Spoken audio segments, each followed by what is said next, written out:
ঢাকা ১৭ সহ বগুড়া ৬ আসনে লড়বেন বিএনপির ভারপ্রাপ্ত চেয়ারম্যান তারেক রহমান। এরই মধ্যে তার পক্ষে মনোনয়ন ফর্ম জমা দিয়েছেন তার এজেন্টরা। বিএনপি চেয়ারপারসনের পক্ষে ৩টি আসনেই রাখা হয়েছে বিকল্প। প্রয়োজনে লড়বে দল মনোনীত বিকল্প ৩ প্রার্থী। আর জোটের কারণে বিএনপির আসন ছেড়েছে একাধিক আসনে। ফরহাদ ইবনে মালিকের প্রতিবেদনে বিস্তারিত। ত্রয়োদশ জাতীয় নির্বাচনের মনোনয়ন ফরম জমা দেবার শেষ দিনে ছিল প্রার্থীদের নানা দৌড়ঝাঁপ। আসন ভাগাভাগির পাশাপাশি বিএনপির পক্ষ থেকে মনোনয়ন ফরম জমা দেন প্রার্থীরা। এবারই প্রথম নির্বাচনে অংশ নেবার পাশাপাশি 2টি আসনে প্রার্থী হয়েছেন বিএনপির ভারপ্রাপ্ত চেয়ারম্যান তারেক রহমান। লড়বেন ঢাকা ১৭ ও বগুড়া ৬ আসন থেকে। ঢাকা নির্বাচনী এলাকার প্রার্থী হিসাবে তার পক্ষ থেকে আমি তার প্রধান নির্বাচনী এজেন্ট, প্রধান সমন্বয়কারী এবং আমার সাথে আমাদের সহকারী সমন্বয়কারী ডক্টর ডোনার এবং আমাদের ঢাকা মহানগর উত্তরের সংগ্রামী আহ্বায়ক আমিনুল হক সহ আমরা 5 জন এখানে এসেছি আজকে ওনার পক্ষ থেকে মনোনয়নপত্র জমা দিতে। আল্লাহর রহমতে আমরা সুন্দরভাবে তার মনোনয়নপত্র জমা দিয়ে এসেছি। নির্বাচনে অংশ নিতে ফেনী 1, বগুড়া 7 ও দিনাজপুর 3 এই 3টি আসনে প্রার্থী হয়েছেন বিএনপির চেয়ারপারসন ও সাবেক প্রধানমন্ত্রী বেগম খালেদা জিয়া। তবে শারীরিক অবস্থা বিবেচনায় প্রতিটি আসনেই রাখা হয়েছে বিকল্প প্রার্থী। ফেনী 1 আসনে থাকছেন আসনের নির্বাচন সমন্বয়ক ও ঢাকা মহানগর দক্ষিণ বিএনপির আহ্বায়ক রফিকুল আলম মজনু। বগুড়া 7 আসনে উপজেলা বিএনপির সভাপতি ও সাবেক জেলা পরিষদ চেয়ারম্যান মোর্শেদ আলম এবং দিনাজপুর 3 আসনে সাবেক পৌর মেয়র সৈয়দ জাহাঙ্গীর আলম। যুগপৎ সঙ্গীদের আসন সমঝোতায় দলটি ছেড়েছে বেশ কিছু আসন। এদিন তারাও বিভিন্ন আসনে মনোনয়ন ফরম জমা দেন। বিপ্লবী ওয়ার্কার্স পার্টি এবং গণতন্ত্র মঞ্চের মনোনীত প্রার্থী হিসাবে একই সাথে বাংলাদেশ জাতীয়তাবাদী দল বিএনপির সমর্থিত প্রার্থী হিসাবে এবং যুগপৎ ধারায় আমাদের যে রাজনৈতিক দলগুলো তাদের সমর্থিত প্রার্থী হিসাবে আজকে আমি ঢাকা 12 আসনে মনোনয়নপত্র জমা দিয়েছি। তবে জোট সঙ্গীদের কেউ কেউ নিজ দল বাদ দিয়ে বিএনপিতে যোগ দিয়ে নির্বাচনে লড়ছেন। ফরহাদ ইবনে মালিক, ৭১, ঢাকা। দেশটাকে সুন্দর করে গড়ে তুলতে যার যার অবস্থান থেকে এগিয়ে আসার আহ্বান জানিয়েছেন বিএনপির ভারপ্রাপ্ত চেয়ারম্যান তারেক রহমান। স্বদেশ প্রত্যাবর্তনের পর প্রথমবারের মতো নয়াপল্টন কেন্দ্রীয় কার্যালয়ে এসে সবার কাছে নিজের জন্য এবং অসুস্থ মা খালেদা জিয়ার জন্য দোয়া চেয়েছেন তিনি। পূর্ণতা পেল বিএনপির নয়াপল্টন কেন্দ্রীয় কার্যালয়। 1.5 যুগেরও বেশি সময় পর যখন বিএনপির শীর্ষ নেতা তারেক রহমান নয়াপল্টনে পৌঁছান তখন তিল ধারণের ঠাঁই নেই। নেতাকর্মীদের স্লোগানে মুখরিত হয় পুরো এলাকা।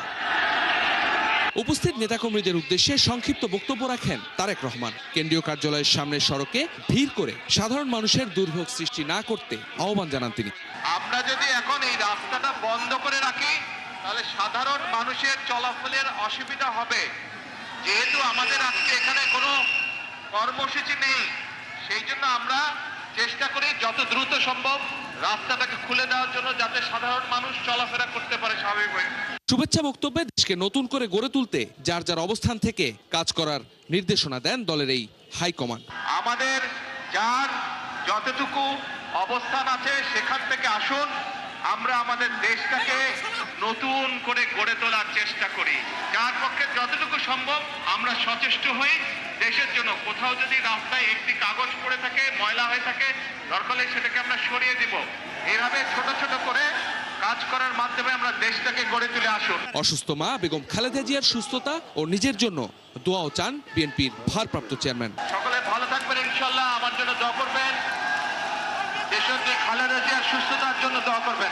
পরে তার জন্য নির্ধারিত কক্ষে প্রবেশ করে নেতাকর্মীদের সঙ্গে শুভেচ্ছা বিনিময় আর দলীয় কার্যক্রমের তদারকি করেন বিএনপির ভারপ্রাপ্ত চেয়ারম্যান।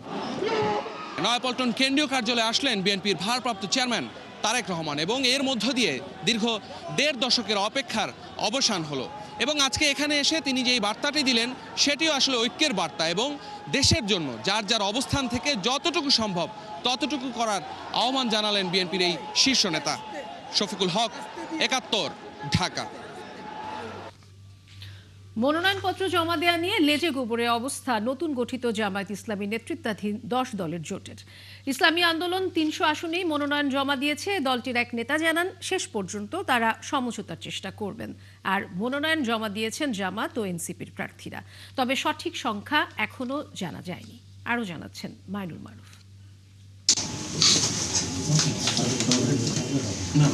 মনোনয়ন জমা দেওয়ার শেষ দিনেও আসন সমঝোতা করতে পারেনি জামায়াতের নেতৃত্বাধীন 10 দলীয় জোট। অন্যতম শরিক ইসলামী আন্দোলন 300 আসনেই মনোনয়ন জমা দিয়েছে। দলটির এক নেতা বলেন, শেষ মুহূর্ত পর্যন্ত তারা সমঝোতার চেষ্টা করবেন। আমরা 300 আসন থেকে ইসলামী আন্দোলন বাংলাদেশ আমরা মনোনয়নপত্র আজকে দাখিল করেছি। 300 আসনে আমাদের নির্বাচনের প্রস্তুতি চলতেছে এবং সমঝোতাও একই গতিতে চলতেছে। সমঝোতা যখন দৃশ্যমান হবে আপনাদেরকে দলের আমির হযরত পীর সাহেব চরণাই ব্রিফিং করে জানাবেন। এদিকে জামায়াতের আমির ডাক্তার শফিকুর রহমানের পক্ষে ঢাকা 15 আসনে মনোনয়ন জমা দেন তার দলের নেতারা। জোটের পক্ষে 300 আসনেই প্রার্থী প্রায় চূড়ান্ত বলে জানান তারা। তবে জামায়াত এককভাবে কয়টি আসনে মনোনয়ন জমা দিয়েছে তার তথ্য এখনো পাওয়া যায়নি। 10 দলের সাথে আরেকটি দলও আমাদের সাথে নির্বাচনী সমঝোতা আসছে, শীঘ্রই আপনার সে নাম আমরা জানাবো। এদিকে এই জোটের অন্যতম শরিক এনসিপির পক্ষ থেকে 47টি আসনে মনোনয়ন জমা দেওয়া হয়েছে। সেটা আদর্শিক জোট নয়। আমরা বলেছি কতগুলো বিষয়, অ্যান্টি কারাপশন, অ্যান্টি এক্সটোরশন এবং অ্যান্টি ইন্ডিয়ান, যে ভারতীয় যে হেজিমনি রয়েছে সেটার বিরুদ্ধে দাঁড়িয়ে বাংলাদেশের সার্বভৌমত্বের জন্য আমাদের এই জোটটা হয়েছে। দলটির বিভিন্ন সূত্র থেকে জানা যায়, ইসলামী আন্দোলনের সাথে জামায়াতের আসন সমঝোতা না হলে আগের চেয়ে বেশি আসন পেতে পারে এনসিপি। জোটের প্রার্থী আমি এখানে হয়েছি। মাইনুল মারুফ, 71, ঢাকা। আসিফ মাহমুদ সজীব ভুঁইয়া এবারে নির্বাচনে অংশ নেবেন না। তাকে এনসিপির নির্বাচন পরিচালনা কমিটির প্রধানের দায়িত্ব দেওয়া হয়েছে বলে জানিয়েছেন এনসিপির আহ্বায়ক নাহিদ ইসলাম। সন্ধ্যায় রাজধানীর বাংলা মোটরে জরুরি সংবাদ সম্মেলনে তিনি কথা বলেন। নাহিদ আরও বলেন, আসিফ মাহমুদ সজীব ভুঁইয়া আনুষ্ঠানিকভাবে এনসিপিতে যোগ দিয়েছেন। বাম পাশে বসে আছেন জনাব আসিফ মাহমুদ। জনাব আসিফ মাহমুদ সজীব ভুঁইয়া জুলাই গণ অভ্যুত্থানের সম্মুখ সারির যোদ্ধা, অন্যতম কাণ্ডারি, যিনি অসীম সাহসিকতার সাথে সেই গণ অভ্যুত্থানের সময়গুলোতে লড়াই করেছেন।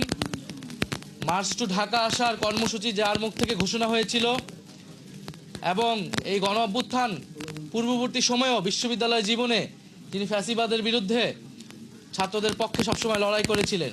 বাংলাদেশের লক্ষ কোটি মানুষ যারা রাজপথে নেমে এসেছিলেন জীবনের তোয়াক্কা না করে, তাদের যে আকাঙ্ক্ষা, সেই আকাঙ্ক্ষা বাস্তবায়নের জন্য এই নির্বাচনকে কেন্দ্র করে আবারও সময় এসেছে ঐক্যবদ্ধ হওয়ার। সেই জায়গা থেকে আমি জাতীয় নাগরিক পার্টি এনসিপিতে আজকে যোগদান করছি এবং আমি আসন্ন ত্রয়োদশ জাতীয় সংসদ নির্বাচনে অংশগ্রহণ করছি না। আমি মনে করি যে আমার একজনের সংসদে যাওয়ার থেকে আমাদের জুলাই গণঅভ্যুত্থানের সহযোদ্ধাদের আরও অসংখ্য সংখ্যায় সংসদে যাওয়ার ক্ষেত্রে যদি আমি অবদান রাখতে পারি, আমার দায়িত্ব যথাযথভাবে পালন করতে পারি, তাহলে এর থেকে বড় সাফল্য আর কিছু হতে পারে না। দর্শক, ত্রয়োদশ সংসদ নির্বাচনে মনোনয়নপত্র জমার শেষ দিনে সুন্দর এবং সুষ্ঠুভাবে কার্যক্রম শেষ হয়েছে। এ বিষয়ে আরও খবর জানাতে রাজধানীর সেগুন বাগিচায় ঢাকা বিভাগীয় কমিশনারের কার্যালয় থেকে আমাদের সাথে যুক্ত হচ্ছেন সহকর্মী মিল্টন আনোয়ার। তার কাছ থেকে বিস্তারিত জেনে নেব। মিল্টন, এখন পর্যন্ত কতজন মনোনয়নপত্র জমা দিয়েছেন, কি বলছেন তারা, বিস্তারিত যদি বলেন।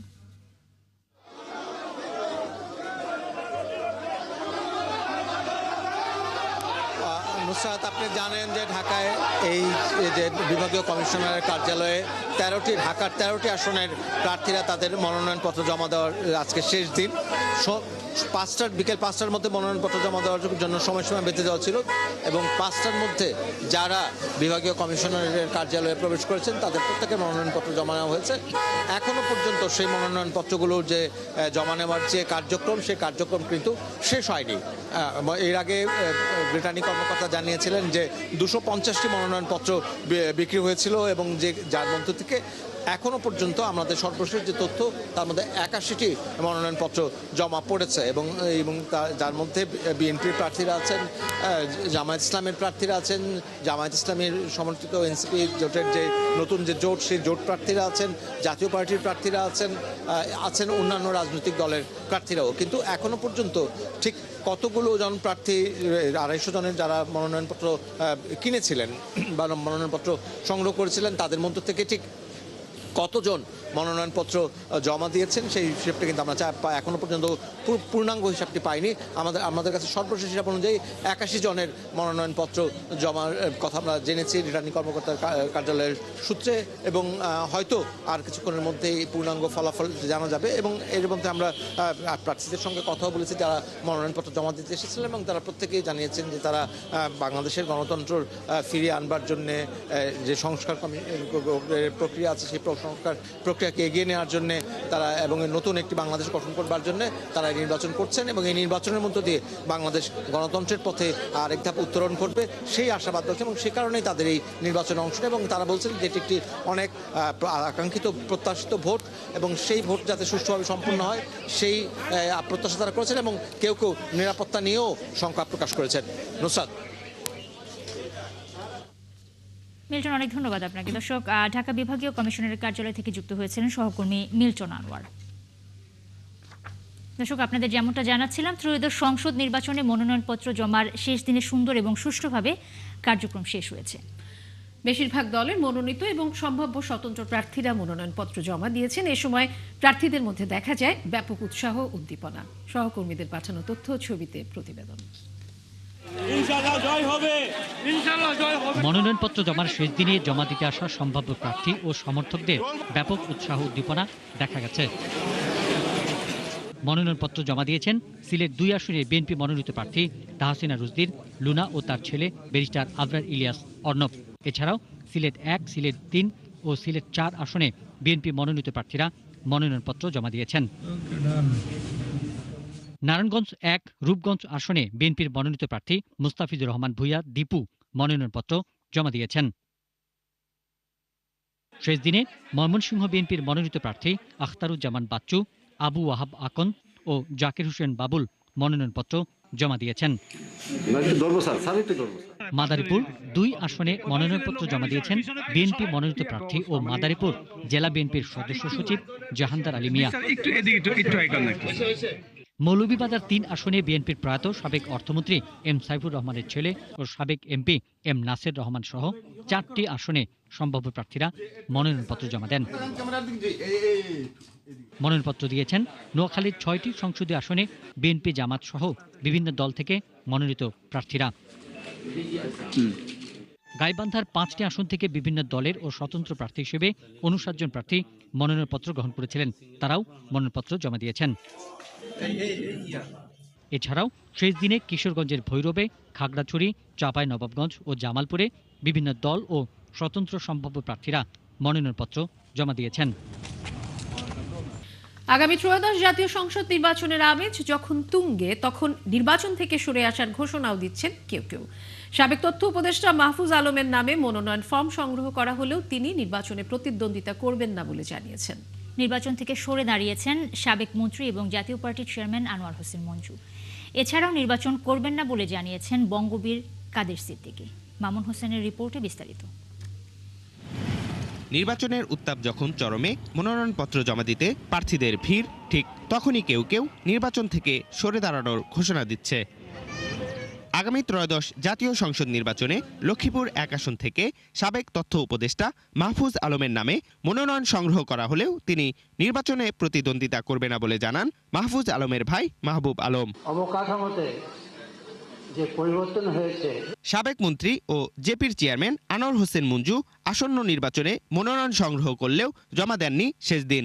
অসুস্থতার কারণে তিনি এবার ভোট করবেন না বলে জানান গণমাধ্যমকে। সম্প্রতি 18টি দল নিয়ে নতুন জোট জাতীয় গণতান্ত্রিক ফ্রন্ট গঠনের নেতৃত্ব দেন তিনি।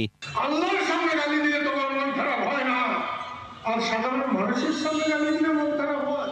নির্বাচনে অংশ না নেওয়ার সিদ্ধান্ত নিয়েছে বঙ্গবীর কাদের সিদ্দিকীর দল কৃষক শ্রমিক জনতা লীগও। দলটির পক্ষ থেকে এক সংবাদ বিজ্ঞপ্তিতে এ তথ্য জানানো হয়। নির্বাচনের যথেষ্ট ভালো পরিবেশ না থাকায় এই সিদ্ধান্ত বলে জানান কাদের সিদ্দিকী। সকল মানুষকে পাশে রেখে আগামী দিনে উন্নয়নের জন্য পটুয়াখালী 1 আসনের প্রার্থী জাতীয় গণতান্ত্রিক ফ্রন্টের মুখপাত্র ও সাবেক মন্ত্রী জাতীয় পার্টির একাংশের মহাসচিব ABM রুহুল আমিন হাওলাদারও নির্বাচন থেকে সরে দাঁড়ান। মনোনয়ন জমাদানের শেষ দিনে তিনি মনোনয়ন জমা দেননি। নির্বাচন সুষ্ঠু ও গ্রহণযোগ্য হবে না এমন অভিযোগ এনে সরে দাঁড়ান তিনি। মামুন হুসাইন, 71, ঢাকা। দর্শক, আমরা এই মুহূর্তে একটু নয়াপল্টনে যেতে চাই, বিএনপির কেন্দ্রীয় কার্যালয়ের সামনে। সেখানে আছেন আমাদের সহকর্মী শফিকুল হক, সরাসরি তার সঙ্গে যুক্ত হব। শফিকুল, আমরা যতটুকু জানতে পেরেছি আজ নয়াপল্টনে বিএনপির ভারপ্রাপ্ত চেয়ারম্যান তারেক রহমান গিয়েছেন এবং আমরা ফুটেজে যেটা দেখতে পাচ্ছি সম্ভবত তার গাড়ি সেখান থেকে বের হচ্ছে। কি অবস্থা সেখানে, তিনি সেখানে কি বলেছেন এবং তার কি কার্যক্রম ছিল, বিস্তারিত যদি জানান।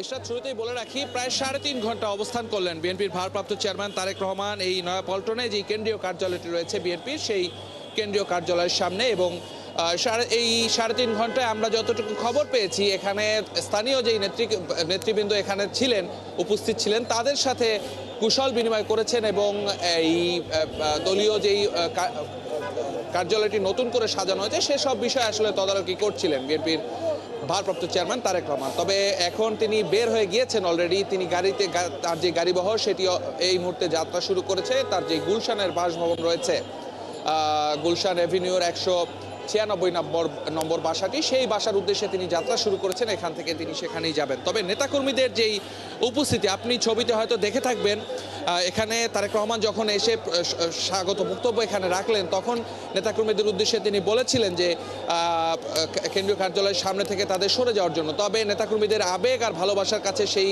কথা আসলে প্রতিফলিত হয়নি। তবে আমরা দেখতে পেয়েছি যে নেতাকর্মীদের ব্যাপক উৎসাহ উদ্দীপনা, তারা এখানে মুহুর্মুহু স্লোগান দিচ্ছেন, তাদের নেতাকে বরণ করার জন্য তারা বিভিন্ন ধরনের স্লোগান দিচ্ছেন।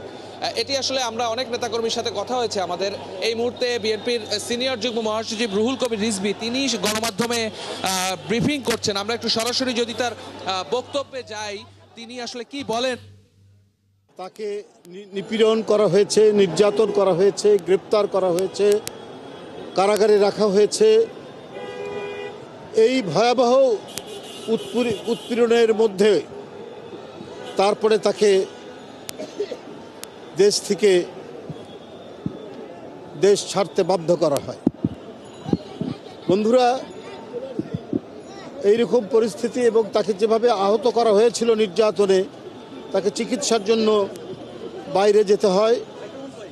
দীর্ঘ 17 বছর পর তিনি ফিরে এসেছেন, 18 বছর পর তিনি ফিরে এসেছেন এবং ইতিমধ্যে অনেক কর্মসূচির মধ্যে দিয়ে তিনি আজ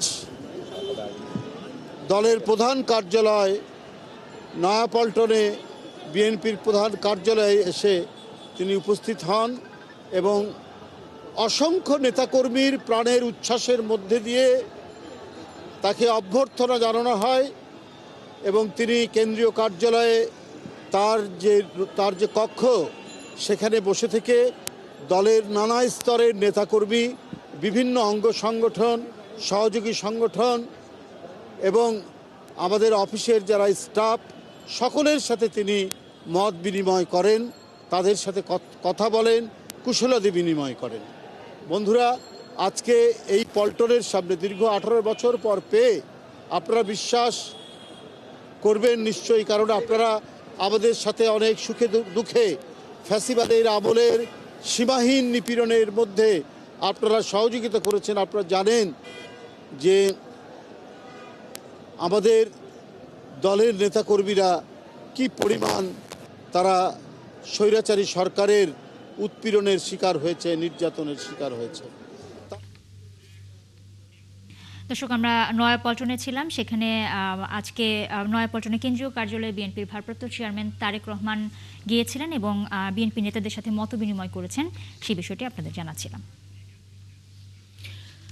জাতীয় সংসদ নির্বাচন ঘিরে সীমান্ত দিয়ে অস্ত্র ঢুকলেও তা প্রতিদিনই উদ্ধার হচ্ছে বলে জানিয়েছেন স্বরাষ্ট্র উপদেষ্টা জাহাঙ্গীর আলম চৌধুরী। তিনি আরও বলেন, নির্বাচন নিয়ে শঙ্কা নেই।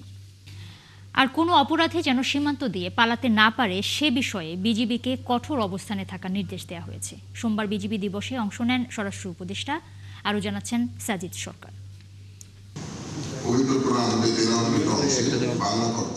সোমবার পিলখানা সদর দপ্তরে পালিত হয় বিজিবি দিবস 2025। শহীদ শাকিল আহমেদ হলে আয়োজিত অনুষ্ঠানে প্রধান অতিথি ছিলেন স্বরাষ্ট্র উপদেষ্টা। আজ আপনার সানুগ্রহ উপস্থিতি। অনুষ্ঠানে বিজিবির চলতি বছরের সাফল্য তুলে ধরে মহাপরিচালক বলেন, সীমান্ত নিরাপত্তা ও অপরাধ দমনে বিজিবি আগের চেয়ে আরও সুসংগঠিত। আজকের এই মহতী অনুষ্ঠানে আমি জোর গলায় বলতে পারি, বিজিবি আজ অতীতের সকল সময়ের চেয়ে অধিক সুসজ্জিত ও সুসংগঠিত। বিগত এক বছরে বিজিবিতে প্রতিষ্ঠা লাভ করেছে একটি বর্ডার গার্ড ব্যাটালিয়ন, একটি স্টেশন সদর দপ্তর, একটি গার্ড পুলিশ ব্যাটালিয়ন ও একটি K9 unit and training centre. এবছর কৃতিত্বপূর্ণ কাজের স্বীকৃতিস্বরূপ বিজিবির 72 সদস্যকে বিভিন্ন রাষ্ট্রীয় পদকে ভূষিত করা হয়। সীমান্ত দিয়ে অপরাধী অনুপ্রবেশ বা পলায়ন রোধে কঠোর নজরদারির নির্দেশ দেওয়ার কথা জানান স্বরাষ্ট্র উপদেষ্টা। সীমান্তে প্রয়োজনে আইন শৃঙ্খলা বাহিনী, জেলা প্রশাসনের সাথে নিবিড় যোগাযোগ রক্ষা করে প্রয়োজনীয় ব্যবস্থা গ্রহণ করতে হবে। বাংলাদেশ থেকে কোনো অপরাধী, সন্ত্রাসী সীমান্ত দিয়ে পলায়ন করতে না পারায় সেই বিষয়ে আপনাদের কঠোর সতর্কতা অবলম্বন করতে হবে। প্রিয় সহকর্মীবৃন্দ, আমি আপনাদের কাছে আমার অনুরোধ রাখব, চেইন অফ কমান্ডের প্রতি পূর্ণ আস্থা এবং অনুগত্য বজায় রাখবেন। এক প্রশ্নের জবাবে তিনি বলেন, নির্বাচন ঘিরে অস্ত্র ঢুকলেও প্রতিদিনই তা উদ্ধার করা হচ্ছে। 2-4টা যে অস্ত্র ঢুকতেছে না তা না, এবং ঢুকতেছে এবং এগুলি কিন্তু ধরা হচ্ছে। ডেইলি দেখবেন যে ধরা হচ্ছে, এই 1-2টা করে কিন্তু ডেইলি, একদিন 5টা বিদেশি পিস্তলও কিন্তু ধরা হয়েছে।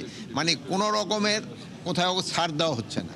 বিজিবি দিবস উপলক্ষে খেতাবপ্রাপ্ত বীর মুক্তিযোদ্ধা ও তাদের পরিবারকে সংবর্ধনা দেয় বিজিবি। সাজিদ সরকার, 71, ঢাকা। ওসমান হাদির খুনিদের বিচারের দাবিতে দুপুর থেকে শাহবাগ মোড় অবরোধ করে রেখেছে ইনকিলাব মঞ্চ।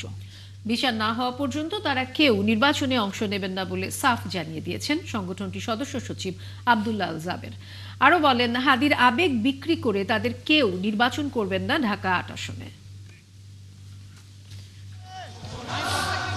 তীব্র শীত ও কুয়াশা উপেক্ষা করে বিক্ষোভে উত্তাল রাজধানীর শাহবাগ। শরীফ ওসমান হাদির খুনিদের গ্রেপ্তার ও বিচারের দাবিতে চতুর্থ দিনের মতো অবস্থান করছে ইনকিলাব মঞ্চ। দুপুর থেকে বাড়তে থাকে জনস্রোত। দাবি আদায় না হওয়া পর্যন্ত আন্দোলন চলবে বলে জানান তারা। অনতি বিলম্বে বিচার চাই, সুষ্ঠু তদন্ত ভিত্তির বিচার চাই। কারা এসে জড়িত, কে জড়িত? সরকারের কাছে আমাদের প্রত্যাশা ছিল 1-2 দিনের ভিতরে এটা বিচার হবে, হচ্ছে না। এই জন্য আমরা আসলে খুবই বিস্মিত, খুবই দুঃখিত। এতগুলো গোয়েন্দা সংস্থা কাজ করতেছে, তারা চাইলে যে কোনো মুহূর্তে আমার মনে হয় অল্প কিছু সময়ের মধ্যে তারা ধরতে পারে। এটা হাদি হত্যার বিচারটা যাতে খুব দ্রুত, খুব অল্প সময়ের মধ্যে যাতে করা হয়, এটাই আমাদের এখন সরকারের কাছে আবেদন। হাদিকে বিক্রি করে কেউ ক্ষমতায় আসতে চাইলে জনগণ তা রুখে দেবে বলে জানান ইনকিলাব মঞ্চের সদস্য সচিব আব্দুল্লাহ আল জাবের। যদি শুধুমাত্র ব্যবসার জন্য, শুধুমাত্র ক্ষমতায় যাওয়ার জন্য যদি হাদি ভাইয়ের নাম ব্যবহার করেন, ক্ষমতায় যাইতে পারবেন না। পাশাপাশি ঢাকা 8 আসনে তাদের কেউ নির্বাচন করবে না বলেও জানান তিনি। কোন সিম্পেথি নিয়ে আমরা ঢাকা 8-এ দাঁড়াইতে চাই না। সিম্পেথির রাজনীতি যারা করে তাদেরকে আপনারা চেনেন।